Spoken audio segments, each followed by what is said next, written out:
Alors, c'était un peu ça l'explication. C'est-à-dire que nous profitons de notre société qui est d'abondance, une société organisée, de sécurité d'abondance, et pas seulement d'abondance. Et puis, voilà, nous avons un monde démocratique, pacifié, policé, et il y a d'autres mondes à côté de nous. Et d'ailleurs, en Méditerranée, c'est beaucoup plus flagrant parce que c'est pas très loin. C'est pas très loin, mais de l'autre côté, c'est des massacres, tout simplement. Si on parle de Syriens, là, c'est un Sénégalais, il a fait des histoires qu'il connaît, c'est des Sénégalais. On pourrait s'en prendre à eux et dire, ouais, vous n'avez qu'à rester chez vous. C'est un beau pays, ça fonctionne, c'est pas une dictature affreuse, une grande culture, tout ça. Bon, mais il y a la pauvreté, en effet. Alors, pourquoi mais si on parlait de la Syrie, ou des réfugiés d'Afghanistan, qui arrivent à Paris, il y a des quartiers où il y a des Afghans qui sont là, ils se font chasser tous les matins. Et voilà. Et ces gens-là, ils n'ont rien, ils n'ont pas des petites maisons à construire, ils sont tout quittés. Les Syriens, les maisons, elles ont été détruites, les familles sont mortes. Donc effectivement, quand madame dit, moi je ne vois pas que, je nous vois nous dedans. À part ça, c'est la magie du cinéma, parce que nous sommes de l'autre côté. Hein. C'est comme si c'était un miroir, effectivement un miroir métaphorique, un miroir qui nous renvoie à ce que nous sommes. Et il faudrait peut-être se demander si notre mode de vie et si nos sociétés, elles sont pour quelque chose ou pas dans cette histoire.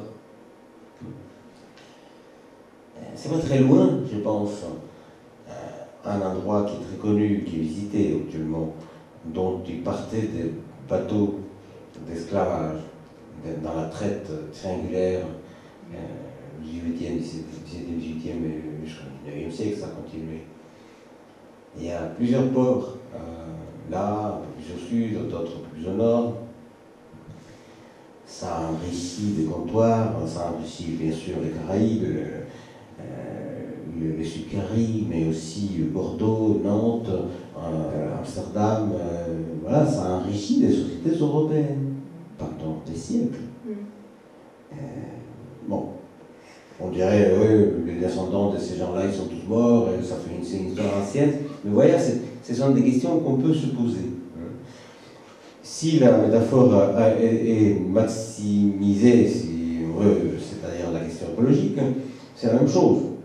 Les pays qui ont produit les dérèglements actuels, c'est pas eux, c'est nous, c'est l'Europe industrielle, les États-Unis aussi.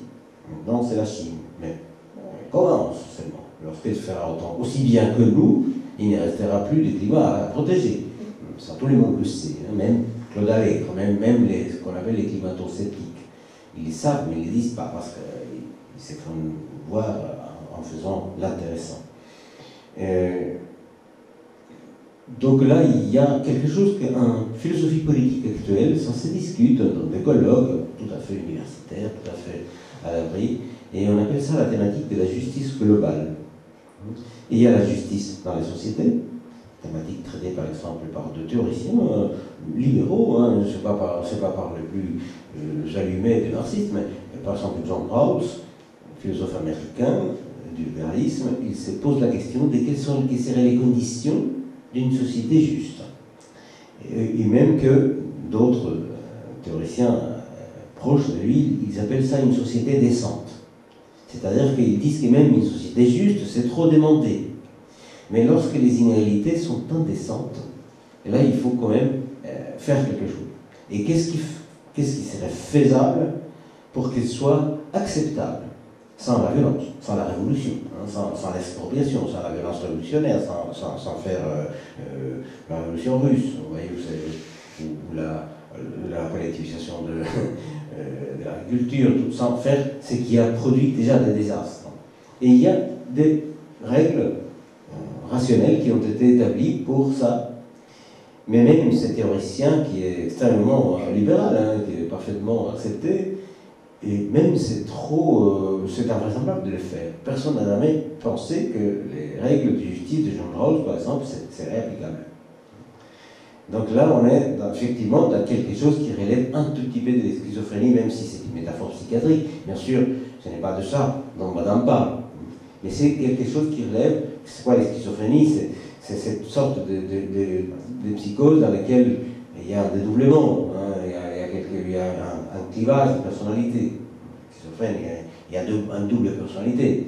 Et là, nous avons une sorte de double personnalité, puisque nous sommes tout le temps en train de parler des droits de l'homme, de la justice, de la démocratie, de la dignité humaine, le moindre débat des bioéthiques, par exemple, par rapport à la fin des vies, des débats d'aujourd'hui.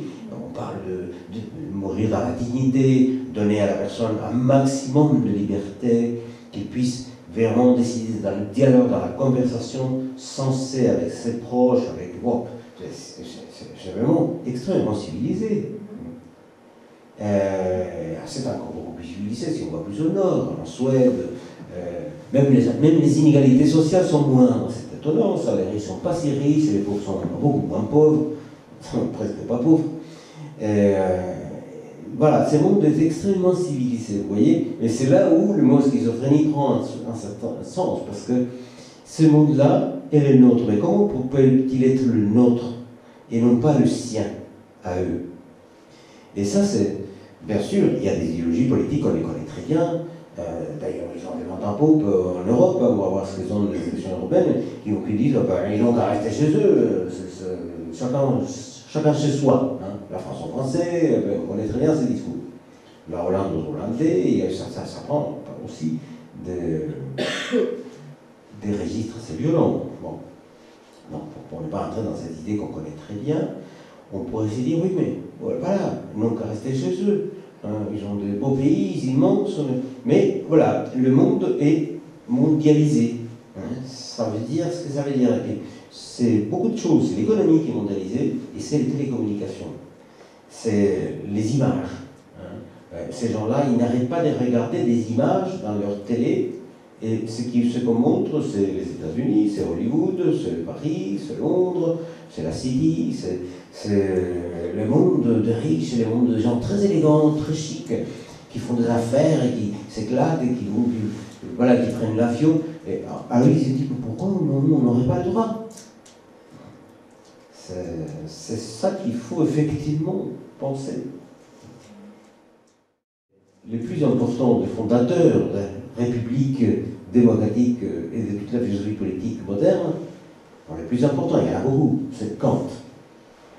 Plus conservateur, on ne trouve pas. Hein.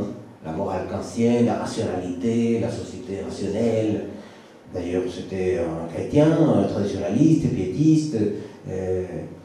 Et pourtant, Kant, dans un petit opuscule que tout le monde peut lire, il y a une partie des livres de Kant qui sont extrêmement indigènes, qui sont purs, tout ça, mais il y a quand même un certain nombre de petits opuscules que tout le monde peut lire, et ils sont parfaitement compréhensibles. Il y en a un qui s'appelle Vers la paix perpétuelle. Alors, qu'est-ce qu'il dit Kant dans la paix perpétuelle? D'abord, c'est une théorie qui consiste à un projet qui existait chez d'autres, mais pour bannir les guerres. Voilà, c'était une affaire très importante. L'Europe a été ruinée et décimée plusieurs fois. Et donc, quand on élabore ce projet qui est extrêmement rationnel, il faudrait qu'on arrive à une fédération de républiques indépendantes, libres, qui puissent s'entendre rationnellement sur ce qui est permis, ce qui n'est pas permis. Et ce qui donne d'ailleurs s'inspire directement le président Wilson et la Société des Nations au lendemain de la Première Grande Guerre. Et quand dans cette petite opuscule, il y a un moment donné où il parle du devoir d'hospitalité. Et il dit une phrase qui est extrêmement étonnante pour son époque. Et il dit, parce que la Terre est ronde, les hommes n'ont pas la possibilité de continuer infiniment à s'éloigner entre eux. C'est inspiré de Rousseau, parce que Rousseau avait dit que les sociétés s'effondrent parce que les gens se rencontrent. Au début, c'était des tribus très éloignées les uns des autres, ou des clans, mais ils commencent à se rencontrer, ils fondent les sociétés politiques. Bon. C'est inspiré de Rousseau, mais Kant il dit parce que finalement, cette terre, on n'a pas la possibilité de s'éloigner ad infinitum, on est forcé tôt ou tard de vivre les uns avec les autres, de se supporter, et le mot est très choisi parce que Kant pensait que les gens avaient quand même un fond égoïste et insocial au fond de quoi, mais on est obligé de s'entendre rationnellement et de vivre les uns avec les autres, de se supporter, de se tolérer. C'est pourquoi il est normal et il est nécessaire qu'il y ait un droit d'accueil enfin un devoir d'accueil et un droit d'asile qui serait universel et cosmopolitique. Voilà, ce sont des phrases extrêmement puissantes, on dirait un dangereux révolutionnaire. Et bien pas non, c'est le fondateur de l'idéologie libérale et des sociétés les plus conservatrices qui soient. Vous voyez, on n'est même pas à la hauteur de Kant dans ce que c'est que construire un monde humain et juste. Il dit dans un autre paragraphe, tout homme devrait avoir le droit de se proposer à une société et de faire ses épreuves. C'est étonnant de lucidité. C'est-à-dire qu'il n'y pense pas qu'un droit de s'installer définitivement soit acquis.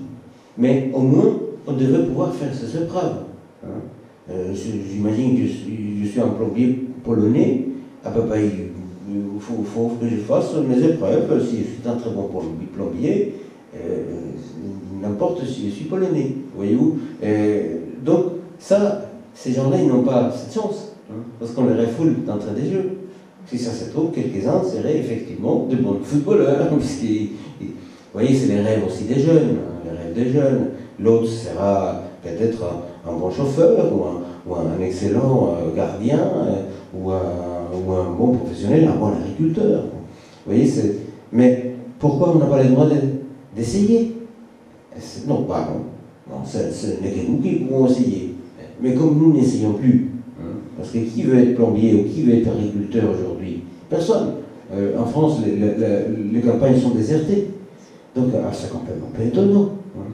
On ne vient pas me dire que, en prenant une phrase qui est tranchée d'ailleurs à la moitié, un homme politique très respectable en France a dit une fois, on ne peut pas accueillir toute la misère du monde.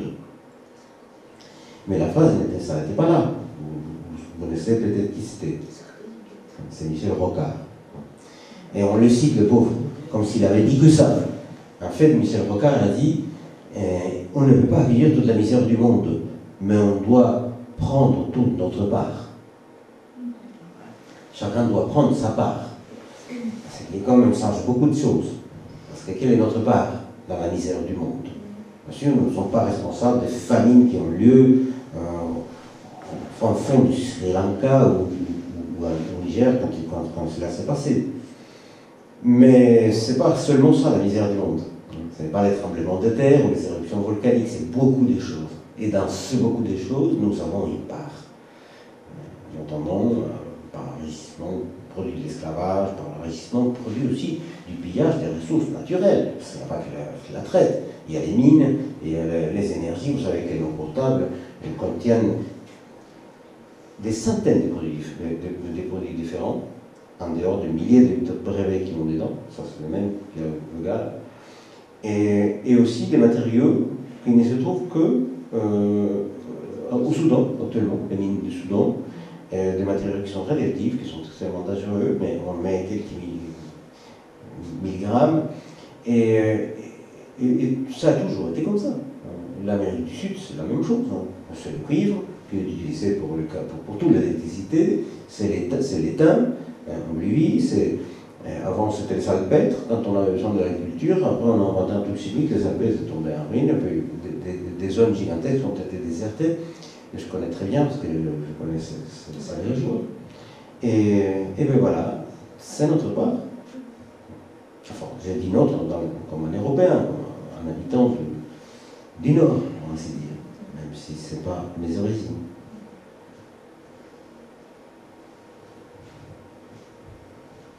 D'autres interventions? Une dernière chose, madame. Donc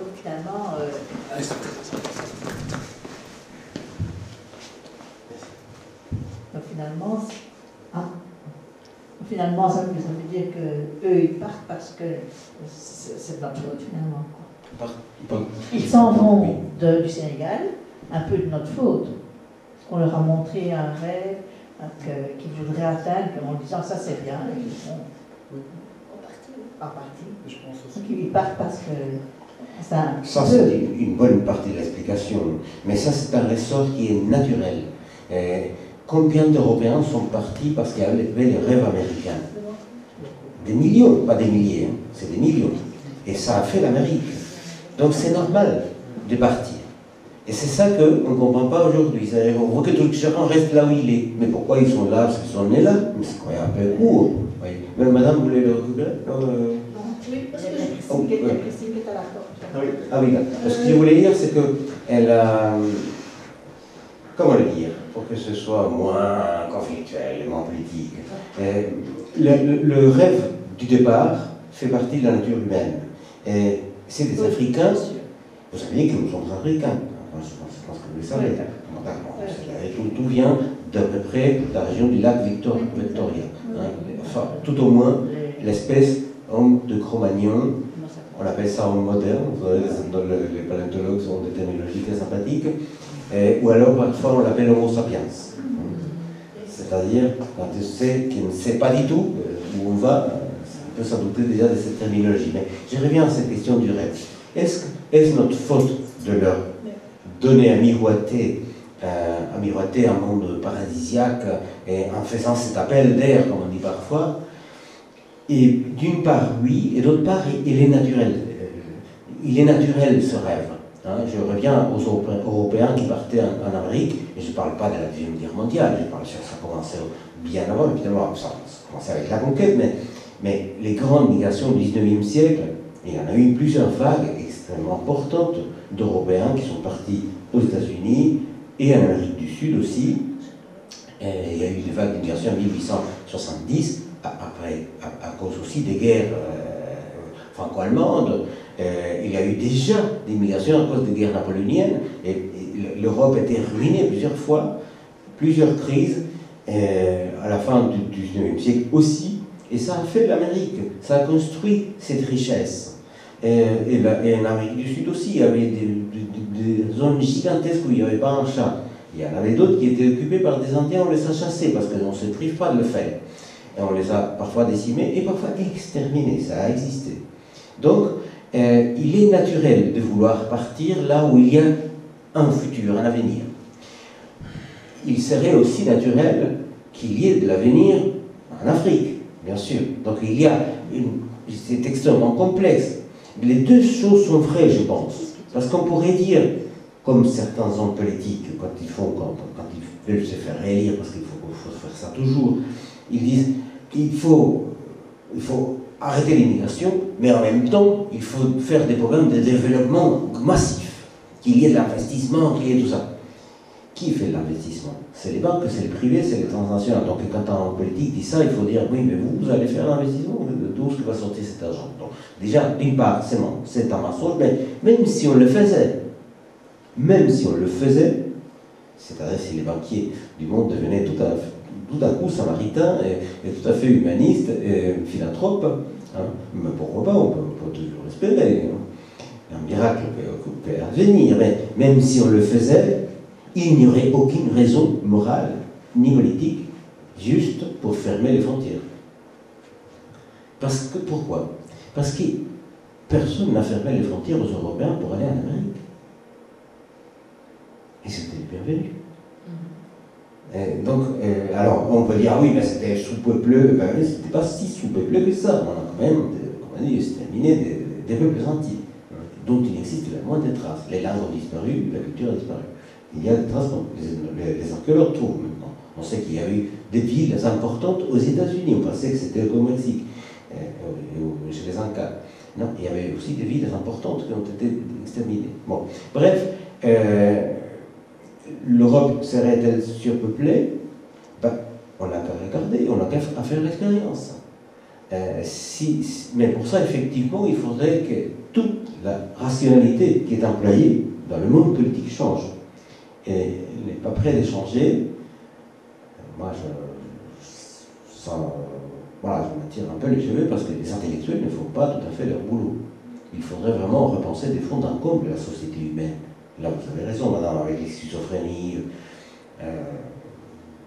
Madame disait, Christine, que nous sommes tous dans une pirogue comme celle-là, avec des moyens précaires, et nous avons le vague espoir, la superstition qu'on va arriver à bon port. En interprétant ce film d'une façon métaphorique, sans doute bien au-delà de ce que le cinéaste a voulu, mais c'est tout à fait légitime de le faire. Donc voilà, il faudrait vraiment repenser au fond, notre mode de vie, et notre mode de vie, c'est en tant qu'être humain. Quand il disait pareil aussi, il disait c'est l'humanité, c'est pour ça qu'il parlait de droits cosmopolites et de droits, une citoyenneté cosmopolite. C'est en tant qu'humain que nous pouvons faire quelque chose. C'est fini cette histoire. Il le disait à son époque. Vous voyez, c'est la fin du XVIIIe siècle. Il voyait déjà ça. Et nous, nous avons avancé de quoi? De combien? Ben non, maintenant, c'est pas possible, ils n'ont pas le droit de venir, la frontière s'arrête là, sinon c'est l'espace de Schengen, on le refoule de l'autre côté, et c'est extrêmement étonnant que nous soyons sur le même point. Oui, madame, on va arrêter bientôt. Ajouter à ce que vous aviez dit, c'est de faire la différence entre faute et responsabilité. Je pense qu'il y a vraiment une très très très grande différence. Quand on dit c'est de ma faute, on se bat la coulpe ou on se sent coupable, disons, on n'est pas dans une énergie. Vous avez raison, c'est pas le bon langage. Oui. Il y a une responsabilité qui est partagée et il y a des fautes aussi. Mais là, effectivement, c'est facile à dire, parce que madame qui est partie parlait de ceux qui organisent les voyages, là. Même ceux qui, voilà, c'est pas des mafieux. Ils font leur petit business, mais c'est pas mafieux. Il y a des circuits mafieux, surtout pour la prostitution de filles qui viennent de l'Est, actuellement, ou des garçons. Ça existe, ça, on peut parler de fautes sans le moindre doute. Il y a des fautes aussi économiques dans des investissements qui ne sont pas honnêtes. Il y a des régions qui sont appauvries parce qu'il y a des investissements, on fait un truc, après l'entreprise s'en va, ça détruit le tissu social. Donc il y a des fautes qui sont faites dans l'organisation politique et économique du monde, et il y a des fautes, des délits et des crimes qui sont commis. Je parle de nous qui pouvons agir, de responsabilité. Allez, et nous faisons aussi des fautes, c'est ce que j'essaie de dire, mais aussi ceux qui nous ont fait une faute, nous avons une responsabilité. Et là, vous avez tout à fait raison, ce terme va beaucoup plus loin. Alors, c'est quoi la responsabilité? C'est d'avoir à répondre. Et d'avoir aussi la capacité de répondre et de l'assumer. D'agir et d'avoir à répondre. Mais même si on ne peut pas agir, il faut assumer sa responsabilité. C'est-à-dire, c'est de pouvoir répondre. En votant, on agit. Et là, on sait très bien qu'on a beaucoup de choses dont on peut agir, mais on ne veut pas le faire. Et quand on voit comment ça se passe pour les Italiens, par exemple, qui ne sont pas plus généreux que nous, mais quand même, ils accueillent des centaines de personnes toutes les semaines. Alors, est-ce qu'il y a parfois qui sont contents quand il y a un naufrage, parce que c'est des morts, donc ils ne vont pas arriver. Pas tous, bien sûr. Tout le monde n'est pas saint, ni héroïque, mais tout le monde n'est pas entièrement humain et responsable dans cette affaire. C'est-à-dire que, bien qu'on ne puisse pas accueillir toute la misère du monde, on n'accueille pas, on ne prend pas notre part. On est très très loin de là. Et pourquoi? Parce qu'on est angoissé, parce qu'il va pas y avoir le fameux 0, je sais pas quoi, des % de croissance, et donc le chômage ne va pas diminuer d'1 pouce. Donc là, évidemment, coincé par cette... Si on réduit la politique à ça, bien sûr, on va se priver, d'une part, d'assumer la responsabilité, d'autre part, des moyens d'action. Oui. Bon, on va terminer, oui. Un mot de conclusion, mais c'est peut-être pas forcément à moi de le faire, j'en ai assez parlé. Et je pense que ce qu'on venait de dire, c'est une sorte de conclusion. Alors, aussi, si on revient un petit moment au film, qui nous rappelle ce qui a été dit aussi, c'est que ce sont des histoires des êtres humains, et chaque être humain a une histoire. En cela, le film est riche et les histoires concrètes sont très puissantes parce que, comme ça a été dit, ça nous montre des personnes en chair et en os qui ont leur propre subjectivité, leur monde, le monde interne, le monde intérieur, leurs propres rêves, leurs propres rien. C'est un moment extrêmement touchant lorsque chacun fait mentalement une lettre d'adieu. Lettre qu'évidemment on ne pourra pas être envoyée, mais on s'adresse à un être cher avec leurs propres mots. C'est extrêmement touchant parce que quand les gens meurent, ce n'est pas seulement un être humain qui meurt, ou alors un être humain, ce n'est pas qu'un corps et un esprit, c'est aussi une histoire, une mémoire, c'est des souvenirs, ce sont des sentiments, c'est des histoires aussi chez les autres qui les perdent. cette femme s'embarque parce qu'elle avait déjà perdu son mari dans cette histoire. Donc en fait, pourquoi les histoires concrètes et humaines sont puissantes? C'est parce que ça nous sort du chiffre. Et lorsqu'on voit, même les journaux, hein, qui sont bien intentionnés, les journalistes, quand ils disent, même le cinéaste, il a mis des chiffres, là, il y avait, à l'époque, donc en 2012, 30 000 personnes ont tenté de la traverser. Là, il ne parle que du sud de l'Afrique, hein. Enfin du centre et du sud de l'Afrique, il parle du Sénégal, il ne parle pas de la Syrie, les guerres n'étaient pas éclatées à ce moment-là. 5 000 sont morts. Donc, et là, c'est impressionnant, mais c'est du chiffre. Quand on voit un type qui meurt comme ça, là on l'a vu, on le connaît, on connaît ses réactions, on connaît sa subjectivité, on connaît son monde intérieur. C'est pour ça qu'on est plus touché. C'est une part de nous-mêmes qui meurt. Hein, ça parle d'un être humain qui est un tout. Hein. Et quand un type meurt, il y a ce tout qui meurt. Ce n'est pas un qui va se rajouter à 5 000. Parce que si on tire un pourcentage, c'est pas grand-chose. Et c'est en cela que les médias ont une responsabilité, pas seulement les médias, mais les gens de culture. Hein. Et je pense que les artistes font leur boulot, hein, comme ils peuvent. Les penseurs un peu moins, je trouve, mais bon, c'est une opinion totalement personnelle. Mais l'homme politique encore moins, et les médias assez peu, parce que ce que nous montre, c'est ça. C'est le désastre et les chiffres. Et ils ne font pas une enquête rapprochée pour savoir pourquoi ce type-là est parti. Hein, pourquoi il s'est embarqué. C'est pour ça que ça nous change beaucoup d'assister à une histoire concrète et personnelle comme ça.